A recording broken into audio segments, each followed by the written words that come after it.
All right, we're gonna try doing this again.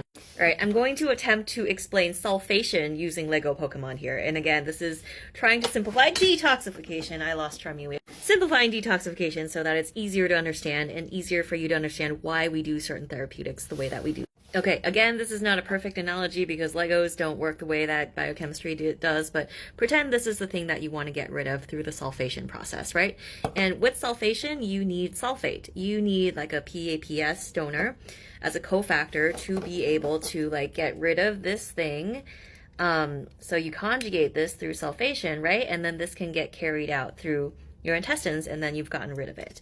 Okay, so one of the major hiccups with sulfation is the ability to be able to make this PAPS cofactor. And pretend that this is sulfate. You need sulfate to be able to create PAPS. And I'm gonna just, okay, pretend that, actually, this is not a great, pretend this is the thing that you're getting rid of, and this thing is PAPS, okay? So this makes more sense. So this thing is a thing that has come, like, the Bayer Ivysaur is the thing that has come through phase 1 detoxification, and now you need to attach the PAPS to it through sulfation so that it can be gotten rid of in your intestines. Now this PAPS is very important for sulfation, and it requires sulfate. So PAPS, sulfate, the sulfate is needed in the intestines, but guess who else really likes sulfate? So there's some gut bacteria, especially gut bacteria that are the gut bacteria that can predispose you to hydrogen sulfide SIBO. They will see this sulfate, be like, oh my gosh, this is great. I'm going to put it right here. And it actually reduces this, oh my gosh, it actually reduces this sulfate into sulfide so that you can't use it for PAPS unless you convert this back into sulfate. So it's being converted into sulfide by the hydrogen sulfide bacteria. And now you need to this analogy is not overlapping. Actually, let me get a different thing. Okay, now you need to have your sulfate oxidase enzyme come in and like break this back off so that you have sulfate again to be able to use on your PAPS, okay? And so this enzyme requires molybdenum. And this enzyme, when it catalyzes this reaction, trying to break sulfide back into sulfate, it will use up the molybdenum. So if you have a molybdenum deficiency, then this enzyme can't work to take this sulfide and turn it back into sulfate. And what's also going on is you have so many of these guys that as soon as you turn it back into sulfate, another one sweeps in and is like, Jinx, I got this one. This one is sulfide now. I've taken it away before your body can use it to create PAPS. So this enzymes get really fatigued and very overloaded. And this is where you see that sulfur block. And now you have a bunch of sulfide, a bunch of these guys, a bunch of sulfide hanging out in your gut. Hydrogen sulfide is also quite neurotoxic to your small intestine. And it's also mitochondrial toxic too. So this buildup of sulfide is eventually going to cause sulfur sensitivity because, again, if you have a sulfate coming in, then another one of these guys is going to just take it and turn it into sulfide. So this is the major problem in hydrogen sulfide SIBO and how it bottlenecks sulfide. And possibly the easiest way to try to break you out of this problem, so one of the gentler ways is if you supplement with molybdenum and just like try to help out this enzyme a little bit here, the sulfide oxidase enzyme, to keep doing this thankless job of converting sulfide into sulfate.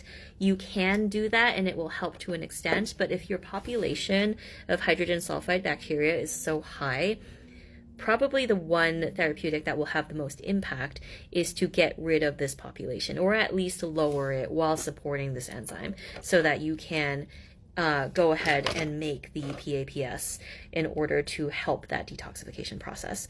The way to do this is usually through like a kill phase, and there are 3 ways to treat SIBO. You can either use antibiotics, antimicrobial herbals, or a elemental diet if you want to directly affect this bacteria in a way that you kill it. Now, many times people with already like this detoxification bottlenecking going on, they don't really tolerate drugs or really strong herbals that well. So one way that you can get rid of this is you can fast to try to decrease bacterial loads. That's one way to do it. And then you try to support this enzyme to see if you can further support detoxification that way. But another way that you can really try to do this is try to bind up the hydrogen sulfide gas or hydrogen sulfide that's floating around in your intestines to decrease that exposure to your intestines to begin with. And there's one thing that we know does this very well, and it's actually bismuth. So that's the active component of Pepto-Bismol. I wouldn't recommend using Pepto-Bismol itself if you have high sensitivity to other chemicals, because Pepto-Bismol has other stuff in it. But bismuth subsalicylate is the active ingredient. If you can get that, that's worth a try.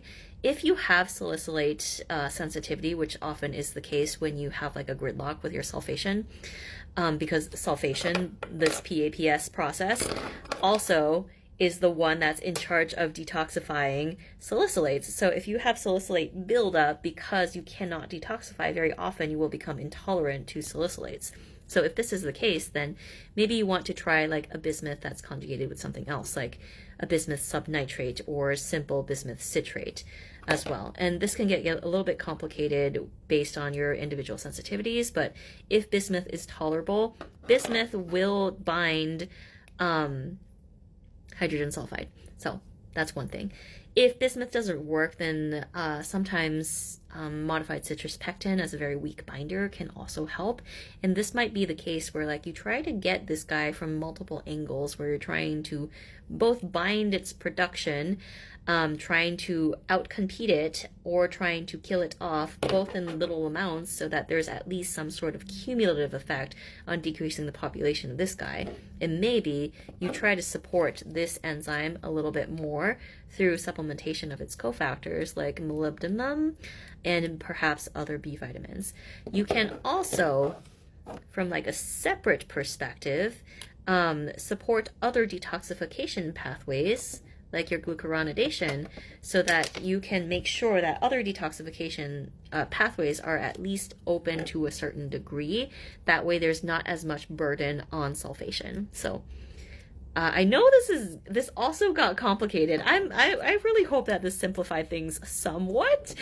In a way, basically the most important thing is the sulfate.